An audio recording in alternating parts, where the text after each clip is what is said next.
নিজেদের প্রয়োজনেই আমাদের স্মার্টফোনগুলোতে কিন্তু আমরা বিভিন্ন রকমের অ্যাপ ইনস্টল করে থাকি, বাট অনেক ক্ষেত্রেই দেখা যায় এই সব অ্যাপ আমাদের কোনো কাজে তো আসেই না, উল্টো আমাদের ফোনটার ক্ষতি করে। এবং কিছু কিছু ক্ষেত্রে এমন কিছু অ্যাপ আছে যেগুলো যদি আপনার ফোনে ইনস্টল করেন তাহলে আপনার ফোনটা কিন্তু হ্যাকও হয়ে যেতে পারে।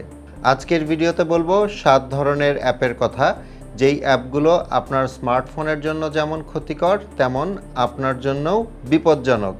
হ্যালো ভিউয়ার্স, আসসালামু আলাইকুম। This is Imrul and welcome to my channel.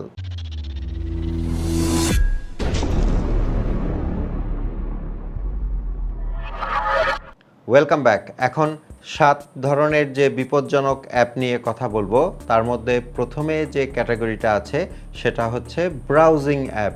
আপনাদের মধ্যে যারা এমআই ফোন বা শাওমি ফোন ব্যবহার করেন তারা দেখবেন যে ফোনটার মধ্যে ইনবিল্ড এমআই ব্রাউজার বলে একটা ব্রাউজার থাকে। এই ব্রাউজারটা আমি সাজেস্ট করব ব্যবহার না করতে। একটু খেয়াল করলেই দেখবেন এই ব্রাউজার ব্যবহার করার সময় নানা রকমের এক্সট্রা অ্যাড দেখা যায়, কারণ এই ব্রাউজারটা আপনি কোথায় থাকেন, আপনার কিসে কিসে ইন্টারেস্ট, আপনার বয়স কত, এই টাইপের যাবতীয় ইনফরমেশন চুরি বলা যায়, যেহেতু আপনার পারমিশন না নিয়ে সেই ইনফরমেশনগুলো নিয়ে যাচ্ছে। সো এই ইনফরমেশনগুলো সে চাইনিজ সার্ভারগুলোতে দিয়ে দেয়, আর সেখান থেকেই আসলে বিভিন্ন রকমের অ্যাডস দেখানো হয়। এই সেম আরেকটা ব্রাউজার আছে, মানে সেম কাজ করে, সেটা হচ্ছে ইউসি ব্রাউজার। অনেকেরই এই ব্রাউজারটা বেশ পছন্দের। এই ইউসি ব্রাউজারও শাওমি ব্রাউজারের মতো আপনার তথ্য চুরি করে চাইনিজ বিভিন্ন ওয়েবসাইটে সেল করে দেয়। আর যখন একটা ব্রাউজারে বিভিন্ন রকমের অ্যাডস আসতে থাকে, সেখানে কিন্তু বিভিন্ন রকমের লিঙ্ক দেওয়া থাকে। আপনি যদি সেই সব লিঙ্কে না বুঝে ক্লিক করেন, কে জানে সেটা হয়তো কোনো ফিশিং লিঙ্ক হতে পারে। এসব লিঙ্কে ক্লিক করলে আপনার ফোনটা কিন্তু হ্যাক হয়ে যেতে পারে, কিংবা আপনার ফোনে ম্যালওয়্যার বা ভাইরাস ঢুকে যেতে পারে। এবং ইউসি ব্রাউজারের এই কাণ্ডকীর্তি অতীতে অনেকবার ধরাও খেয়েছে। সো আমি সাজেস্ট করব ব্রাউজারের ক্ষেত্রে বেস্ট হচ্ছে আপনি গুগল ক্রোম ব্রাউজার ব্যবহার করেন। অ্যান্ড্রয়েড হচ্ছে গুগলের একটা পার্ট, আর ক্রোম ব্রাউজার তো আপনারা জানেনই, এটা গুগল ক্রোম নামে পরিচিত। সো এই গুগল ক্রোম ব্রাউজারকে আমার সব দিক থেকে নিরাপদ মনে হয়। এরপর 2 নম্বরে যে অ্যাপ ক্যাটাগরি নিয়ে কথা বলবো সেটা হচ্ছে র্যাম বুস্টার। আপনি যদি প্লে স্টোরে গিয়ে একটু সার্চ করেন র্যাম বুস্টার, দেখবেন শত শত অ্যাপ সেখানে আছে। কিন্তু আপনাকে একটা জিনিস মনে রাখতে হবে যে র্যাম হচ্ছে হার্ডওয়্যার, মানে এটা ফোনের ফিজিক্যাল একটা পার্ট। এটা যদি আপনার ফোনে না থাকে, কোনো রকমের কোনো অ্যাপ দিয়ে আপনি এটা বাড়াতে পারবেন না। সো এই রকমের অ্যাপ যদি আপনি ইনস্টল করেন, কোনো কাজ তো হবেই না, উল্টো এই অ্যাপগুলো রান করার জন্য আপনার ফোনের ব্যাটারি বেশি ড্রেন হবে এবং ফোনের পারফরমেন্স স্লো হতে থাকবে। এরপর আসি 3 নাম্বার ক্যাটাগরিতে। এই ক্যাটাগরিটাও র্যাম বুস্টারের মতো, আর সেটা হচ্ছে ব্যাটারি সেভার। র্যাম বুস্টারের মতো আপনি যদি গুগল প্লে স্টোরে গিয়ে ব্যাটারি সেভ বা ব্যাটারি সেভার লিখে সার্চ করেন, তাহলেও কিন্তু শত শত অ্যাপ পেয়ে যাবেন। এখনকার বেশিরভাগ স্মার্টফোনেই কিন্তু ইনবিল্ড ব্যাটারি সেভার অপশনটা দেওয়াই থাকে। সো আপনি যদি আপনার ফোনের ব্যাটারি সেভ করতে চান, তাহলে কিন্তু ব্যাটারি সেভার যে অপশনটা আছে সেটা অন করে নিতে পারেন। এটার জন্য কিন্তু আলাদা করে একটা অ্যাপ ইনস্টল করার দরকার হয় না।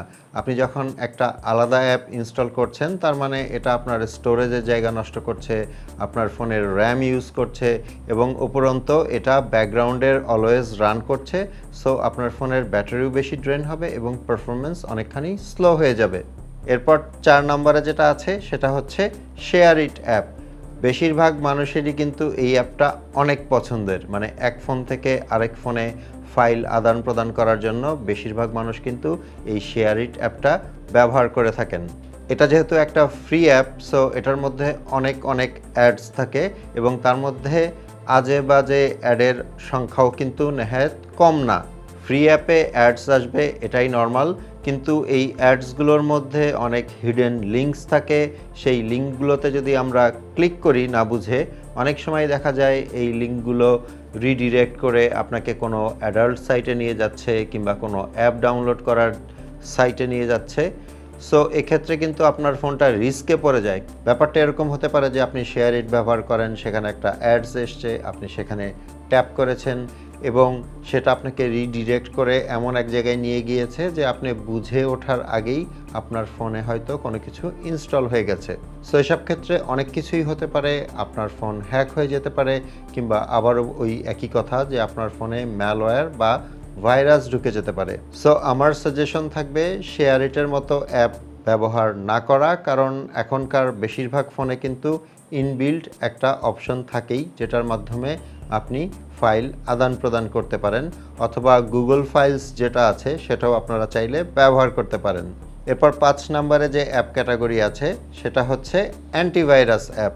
গুগল প্লে স্টোরে দেখবেন ফ্রি ভার্সনে শত শত অ্যান্টিভাইরাস অ্যাপ আছে, আর রিয়েলিটি হলো এসব ফ্রি অ্যান্টিভাইরাস অ্যাপ আপনার ফোনকে আসলে কোনোভাবেই কোনো সুরক্ষা দিতে পারে না। অ্যান্ড্রয়েড ফোনগুলোতে কিন্তু ভাইরাস বা ম্যালওয়্যার চেক করার জন্য ইনবিল্ট একটা অপশন দেওয়াই আছে, আর সেটা হচ্ছে আপনি যদি প্লে স্টোরে চলে যান এবং প্লে স্টোরের সেটিংসের ভেতরে যান, সেখানে একটা অপশন পাবেন প্লে প্রোটেক্ট। এই প্লে প্রোটেক্ট যদি আপনার ফোনে অন করা থাকে তাহলে সে কিন্তু কিছুক্ষণ পরপরই ব্যাকগ্রাউন্ডে আপনার ফোনটা স্ক্যান করতে থাকে যে ফোনে কোনো ভাইরাস বা ম্যালওয়্যার আছে কিনা। সো আলাদা করে কোনো অ্যান্টিভাইরাস অ্যাপ আপনার ফোনে ইনস্টল করার কোনো দরকার নেই। আর এই অ্যান্টিভাইরাস অ্যাপগুলো যেহেতু আপনার ফোনের প্রায় সব কিছুরই অ্যাক্সেস চায়, তাই এই অ্যান্টিভাইরাস অ্যাপগুলোতে যদি ম্যালওয়্যার থাকে তাহলে আপনার ফোনটা হ্যাক হয়ে যাওয়ার চান্সেস কিন্তু ভেরি হাই। এরপর 6 নম্বরে যে অ্যাপ ক্যাটাগরির কথা বলবো সেটা হচ্ছে ফাস্ট চার্জিং অ্যাপ। অনেককেই দেখা যায় যে তার ফোনটাকে দ্রুত চার্জ করার জন্য so called fast charging app Google Play Store থেকে ডাউনলোড করে ইনস্টল করছেন। এতে করে কিন্তু আপনার ফোন ফাস্ট চার্জ হবে না। মানে আপনার স্মার্টফোনটা যদি ফাস্ট চার্জিং এনাবলড না হয় তাহলে কোনো রকমের কোনো অ্যাপ দিয়ে এটা করা সম্ভব না।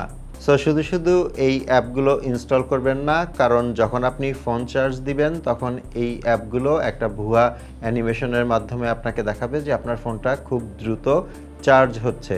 আর এইসব অ্যাপের মধ্যেও কিন্তু অনেক রকমের অ্যাডস থাকে, সো সেখানে অনেক রকমের লিঙ্ক থাকে। সো এগুলো এক ধরনের রিস্ক ফ্যাক্টর বলতে পারেন। এরপর সর্বশেষ এবং 7 নম্বরে যে অ্যাপ ক্যাটাগরির কথা বলবো সেটা হচ্ছে third party app. Third party অ্যাপের ব্যাপারে সবাই জানেন, মানে যেই সব অ্যাপ গুগল প্লে স্টোরে নেই, বাইরের কোনো ওয়েবসাইট থেকে এপিকে ডাউনলোড করে ইনস্টল করা হয়, সেগুলোকেই নর্মালি থার্ড পার্টি অ্যাপ বলা হয়। এখন রেপুটেড ডেভেলপারের যেসব অ্যাপ আছে যেগুলো বিভিন্ন সাইট থেকে ডাউনলোড করতে হয়, সেগুলো কিন্তু খুব একটা বিপজ্জনক না। মনে করেন একটা ডেভেলপারের অ্যাপ গুগল প্লে স্টোরে আছে যেটা কিনা পেইড ভার্সন, মানে আপনাকে কিনে নিতে হবে। আবার সেই অ্যাপটারই ফ্রি ভার্সন হয়তো তারা তাদের নিজেদের ওয়েবসাইটে দিয়ে রেখেছে। আপনি যদি সেখান থেকে ওটা ইনস্টল করেন তাহলে কিন্তু তেমন একটা রিস্ক নেই।